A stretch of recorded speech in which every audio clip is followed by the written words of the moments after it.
برسوں پہلے بغداد میں اپنے فن کا ماہر ایک بڑھئی رہتا تھا۔ عمر کے آخری دور میں اس نے ایک شاہکار ممبر تخلیق کیا، بے حد حسین اور دلکش۔ اخروٹ کی لکڑی پر موتی چڑھے ہوئے تھے، جو دیکھتا اس کی خوبصورتی اور نفاست کو دیکھ کر دنگ رہ جاتا۔ کچھ ہی دن میں ممبر کی شہرت چاروں طرف پھیل گئی۔ یہ حال ہوا کہ جو بھی صاحب حیثیت شخص وہاں آتا، وہ منہ مانگے داموں اسے خریدنے کی کوشش کرتا، لیکن اس بڑھئی کا ایک ہی جواب ہوتا: نہیں جناب، یہ ممبر مسجد اقصی کی زینت بنے گا۔ لوگ حیرت سے پوچھتے، قدس پہ تو عیسائیوں کا قبضہ ہے۔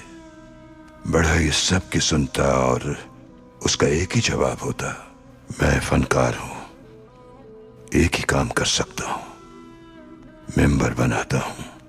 ایک دن کوئی مجاہد اٹھے گا، قدس فتح ہو جائے گا اور یہ ممبر مسجد اقصی میں سجے گا۔ وقت کے ساتھ ممبر کا قصہ بچے بچے کی زبان پر آ گیا۔ ہر جگہ یہ کہانی دہرائی جاتی۔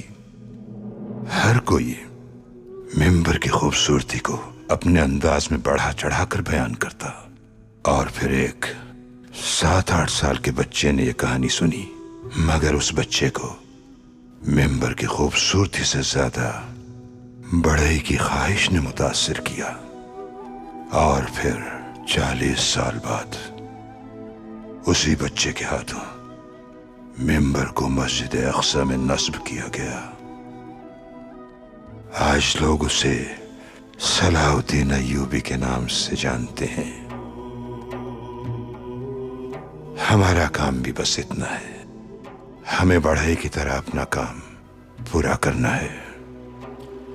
نیک مقاصد کو پائے تکمیل تک پہنچانے کے لیے یہاں کوئی مجاہد ضرور آئے گا۔ مرشد، یہ تخت و تاج کے جھنجھٹوں سے آزادی چاہتے ہیں، حضور صلی اللہ علیہ وآلہ وسلم کے راستے پہ چلتے ہوئے اللہ کو راضی کرنا چاہتے ہیں۔ میں عالم اسلام کی کیسے خدمت کر سکوں گا؟ اللہ اسلام اور اس عالم دونوں کا مالک ہے۔ تمہارے ذمے ایمانداری سے کام کرنا ہے۔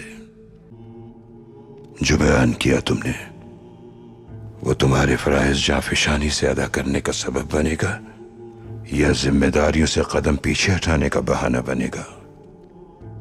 اگر تم نے ایک نیتی سے اپنی ذمہ داریاں پوری کرتے رہے تو اللہ آسانی فرمائے گا، اور تمہیں ایسے لوگوں کا ساتھ عطا ہوگا جو تمہارے بہترین مددگار ثابت ہوں گے۔